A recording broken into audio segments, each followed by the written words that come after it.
ये सच्ची घटना श्री धाम वृंदावन की है।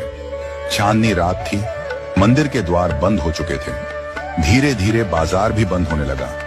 चारों ओर चांद की चांदनी फैली थी। ठंडी ठंडी हवा बह रही थी। कुछ लोग पान की दुकान पर खड़े थे। एक व्यक्ति अपने घर की ओर बढ़ा। उसने देखा कि रात के 11 बज चुके थे। बाजार सुनसान था, गलियां खाली थी, लेकिन एक दुकान से रोशनी आ रही थी, एक हलवाई की दुकान।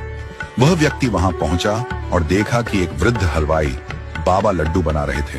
उसने कहा, बाबा इतनी रात में भी मेहनत कर रहे हो, अब तो घर जाइए, बहुत देर हो गई। बाबा मुस्कुराए, बेटा पापी पेट का सवाल है, सुबह किसी का ऑर्डर पूरा करना है, इसलिए लड्डू बना रहा हूं। वह व्यक्ति हरे कृष्ण राधे राधे कहता हुआ चला गया। बाबा पुनः लड्डू बनाने में व्यस्त हो गए। थोड़ी देर बाद अचानक उन्हें ध्यान आया कि वह रोज मंदिर बंद होने से पहले ठाकुर जी के दर्शन करने जाते थे, लेकिन आज काम में इतना व्यस्त हो गए कि जा ही नहीं पाए। उन्होंने आंखें बंद की और मन ही मन ठाकुर जी के दर्शन किए। जैसे ही उन्होंने आंखें खोली, सामने एक 10 साल का सुंदर सा बालक खड़ा था। उसके चेहरे पर अद्भुत तेज था, सांवला रंग, मोहक रूप, अनोखी आभा। बाबा चकित रह गए, इतनी रात को यह बच्चा कहां से आया। बालक बोला, बाबा बहुत भूख लगी है, लड्डू खाऊंगा।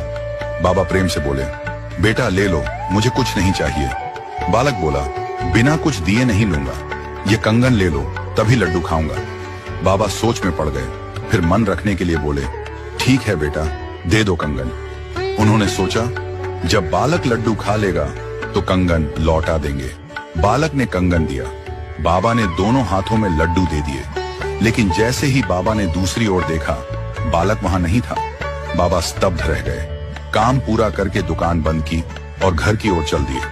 उनके मन में वही बालक बार बार आ रहा था। संस्कारी बालक था, मुफ्त में नहीं लेना चाहता था, लेकिन इतने अमीर परिवार का बच्चा भूखा कैसे था और अकेला क्यों आया था। रात भर बाबा सो न सके।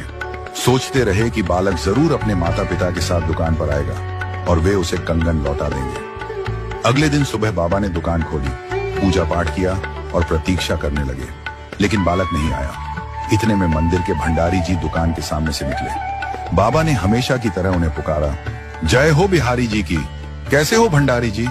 भंडारी जी बोले, जय हो बिहारी जी की बाबा। ठीक हूं, परंतु मन भारी है। बाबा बोले, क्या हुआ, आप उदास क्यों हैं। भंडारी जी ने कहा, क्या बताऊं बाबा, ठाकुर जी का कंगन चोरी हो गया। कल दोनों हाथों में था, आज एक हाथ में ही रह गया, पता नहीं कौन चुरा ले गया। बाबा यह सुनकर एकदम स्थिर हो गए।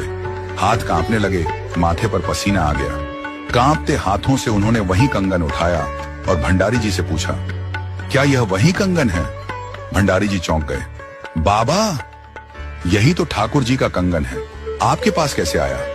बाबा की आंखों से अश्रु बहने लगे। उन्होंने रात की पूरी घटना सुनाई। बोले, मेरे कान्हा रात को आए थे, भूखे थे। बोले, बाबा कंगन ले लो, मुझे लड्डू खाने हैं। मैंने दिया और वह अंतर्ध्यान हो गए। भंडारी जी भी भावुक हो गए। उन्हें ध्यान आया कि कल रात ठाकुर जी को लड्डू का भोग नहीं लगाया गया था। वह तुरंत कंगन लेकर मंदिर लौट गए। उधर बाबा भाव विभोर होकर रोते रहे। यही तो ठाकुर जी की माया है, जब सच्चे मन से पुकारो तो वे प्रकट हो जाते हैं। वह हर पल हमारे साथ रहते हैं, पर हम उन्हें पहचान नहीं पाते। यदि सच्चे हृदय से उन्हें पुकारोगे तो वे अवश्य प्रकट होंगे। बाबा ने आंखें बंद कर ठाकुर जी को प्रणाम किया और उन्हें पुनः अपने